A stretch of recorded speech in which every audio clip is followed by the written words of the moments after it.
Syarif Hidayatullah Jakarta mengukuhkan 7 guru besar di Auditorium Harun Nasution, Kampus 1 UIN Jakarta. Rabu pagi, pengukuhan 7 guru besar menjadi bagian dari penguatan peran UIN Jakarta sebagai pusat pengembangan ilmu pengetahuan yang integratif dan berdampak bagi masyarakat nantinya.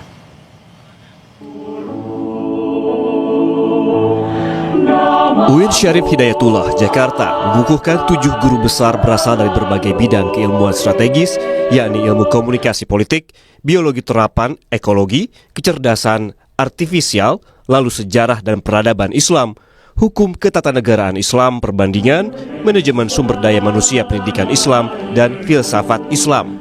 Salah satu pengukuhan guru besar di bidang ilmu komunikasi politik menjadi pengembangan keilmuan komunikasi politik di Indonesia, khususnya dalam merespons dinamika demokrasi dan ruang publik di era digital. Dalam orasi ilmiahnya, Prof. Gun Herianto menyoroti perubahan fundamental cara masyarakat berkomunikasi dan berpolitik seiring masifnya digitalisasi, media sosial, serta peran netizen dalam membentuk realitas sosial dan politik kontemporer. Ia menegaskan pentingnya untuk menghidupkan dialog yang rasional, juga kebiasaan menkomparasikan sumber informasi karena masyarakat kita mayoritas masih awam yang mudah terpapar dengan paparan negatif. Personal bukan puncak dari capaian, tapi ini adalah sebuah perjalanan akademik dalam konteks dedikasi keilmuan, terutama keilmuan saya bidang ilmu komunikasi politik. Bagi publik, tentu ini adalah rekognisi, karena bagaimanapun intelektual itu tidak boleh merekognisi dirinya, melainkan direkognisi oleh orang lain melalui karya, melalui riset, melalui pengabdian di halayak luas. Pengukuhan ini dinilai tidak hanya sebagai prestasi personal, tetapi juga sebagai penguatan peran UIN Syarif Hidayatullah Jakarta dalam pengembangan ilmu sosial dan komunikasi yang relevan dengan kebutuhan bangsa. Eka Marlupi, Kompas TV, Tangerang, Banten. 1, 2, 3. Sekali lagi 1, 2, 3. Selesai jeda, Saudara, Kompas Bisnis akan menyajikan perbincangan dengan PT SMI yang terus mendukung dan menerapkan prinsip environment, sosial, dan governance dalam aktivitas bisnis perusahaan.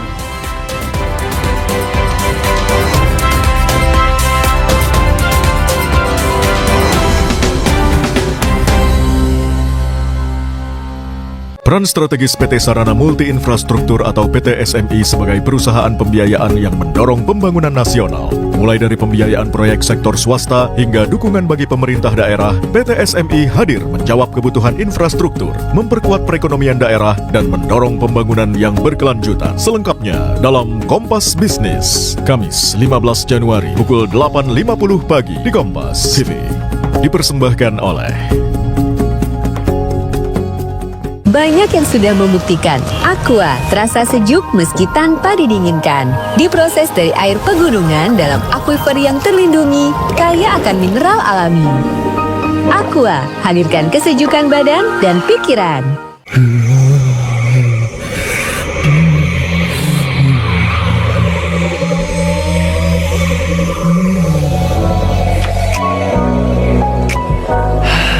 Ultra Flu reda lega rasanya. Ia butuh kenyamanan, ada di sedap ayam bawang, resep baru. Manjakan diri dengan kenyal mie-nya, bikin rileks. Bawang goreng dan kuah gurihnya, bikin hangat. Cobain deh, resep barunya mie sedap ayam bawang dari Wings Food. Banyak yang sudah membuktikan Aqua terasa sejuk meski tanpa didinginkan. Diproses dari air pegunungan dalam akuifer yang terlindungi, kaya akan mineral alami. Aqua, hadirkan kesejukan badan dan pikiran. Kopi hits nomor 1, ya Top Coffee Gula Aren. Gak cuma FOMO-FOMOan. Kopi, susu, gula aren, nge-blend.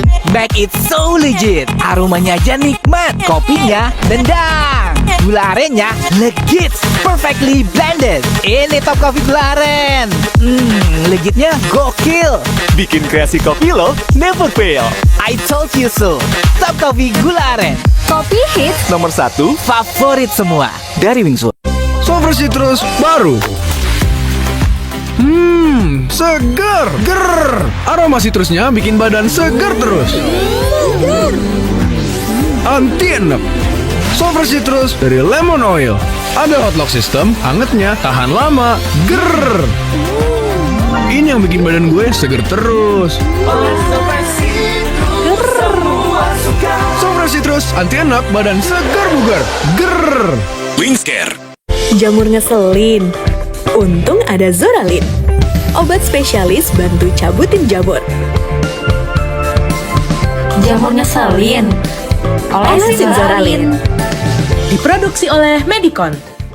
Peran strategis PT Sarana Multi Infrastruktur atau PT SMI sebagai perusahaan pembiayaan yang mendorong pembangunan nasional. Mulai dari pembiayaan proyek sektor swasta hingga dukungan bagi pemerintah daerah, PT SMI hadir menjawab kebutuhan infrastruktur, memperkuat perekonomian daerah, dan mendorong pembangunan yang berkelanjutan. Selengkapnya dalam Kompas Bisnis, Kamis 15 Januari pukul 8.50 pagi di Kompas TV.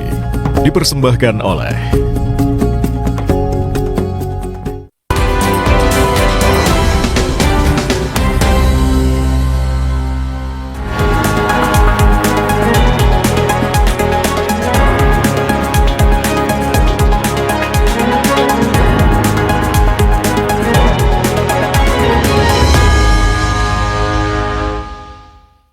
Anda masih menyaksikan Kompas Bisnis bersama saya Yan Rahman, dan di Kompas Bisnis kali ini ada yang luar biasa. Saya kedatangan narasumber, ada Direktur Manajemen Risiko PT SMI, Bapak Pradana Murti. Pak Pradana, selamat pagi. Selamat pagi, Mas Yan. Kita akan membahas banyak hal, terutama ini terkait dengan standar pelindungan lingkungan dan sosial atau ISS dari PT SMI begitu ya. Yang pertama sebagai pembuka, Pak Pradana, ini mungkin pemirsa Kompas TV ada yang tidak tahu kalau sebetulnya PT SMI ini memiliki standar pelindungan lingkungan dan sosial atau ISS begitu. Sebagai perkenalan begitu, apakah Bapak bisa menjelaskan secara singkat apa sih sebenarnya itu ISS dan mengapa penting dalam pembiayaan PT SMI? Iya, terima kasih Mas Ian. Jadi ISS itu kita mulai dari ESG dulu mungkin ya, Environmental Social Governance, di mana di situ adalah payung kebijakannya atau target-targetnya. Semua perusahaan pasti ingin punya target yang bisa dipenuhi dalam aspek environmental, social, dan governance. Kalau governance itu banyak yang sudah paham dan pakem-pakemnya jelas gitu ya. Kalau kita bicara good corporate governance itu banyak rujukannya dan sudah diaplikasikan di semua perusahaan. Kalau di aspek lingkungan dan sosial itu mungkin rujukan utamanya masih di regulasi pemerintah. Misalnya regulasi dari Kementerian Lingkungan Hidup, Kementerian Ketenagakerjaan, dan lain-lain. Dan itu sifatnya mungkin compliance based gitu ya. Nah, kalau kami mungkin untuk aspek I dan S-nya tadi, lingkungan dan sosialnya tadi, kita ingin punya suatu standar. Makanya lahir environmental dan social standard. Nah, itu kenapa kita mau punya standar, padahal sudah ada regulasi pemerintah yang mengatur gitu ya. Sebenarnya kita lebih pada memastikan bahwa semua proyek yang kami biayai dan debiturnya yang bertanggung jawab itu comply atau memenuhi regulasi lingkungan dan sosial dari pemerintah, tetapi juga menerapkan best practice. Nah, itu disitulah kita menerapkan standar itu supaya bisa menjadi best practice di industri, terutama yang kita biayai adalah industri infrastruktur. Oke, nah ngomong-ngomong soal standar, nih saya dengar-dengar ada 10 standar nih dari PT SMI terkait dengan ISS ini. Bisa Bapak jelaskan lebih detail lagi terkait dengan 10 standar ISS dari PT SMI dan juga tentunya bagaimana implementasi ISS ini dalam proses pembiayaan PT SMI? Iya, terima kasih Mas Ian. Jadi 10 standar ini kita tidak ambil dari ya 10 kayaknya it's a good number, nggak gitu juga. Berarti angkanya itu bukan angka sembarangan dipas-pasin ke 10 gitu ya. Tetapi ternyata setelah kita pilih-pilih dan kita juga benchmark ya, banding-bandingkan. Jadi selain regulasi pemerintah, ternyata juga sudah ada lembaga-lembaga yang menerapkan ISS seperti yang di SMI sekarang punya. Contohnya adalah yang dulu lebih lama lagi, misalnya Bank Dunia atau Asian Development Bank. Mereka sudah punya itu namanya standar proteksi lingkungan dan sosial atau ISS tadi.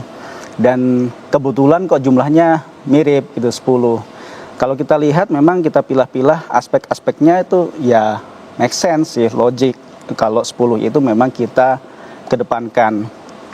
Apa aja sih 10 itu? Misalnya adalah aspek kalau di sisi sosial adalah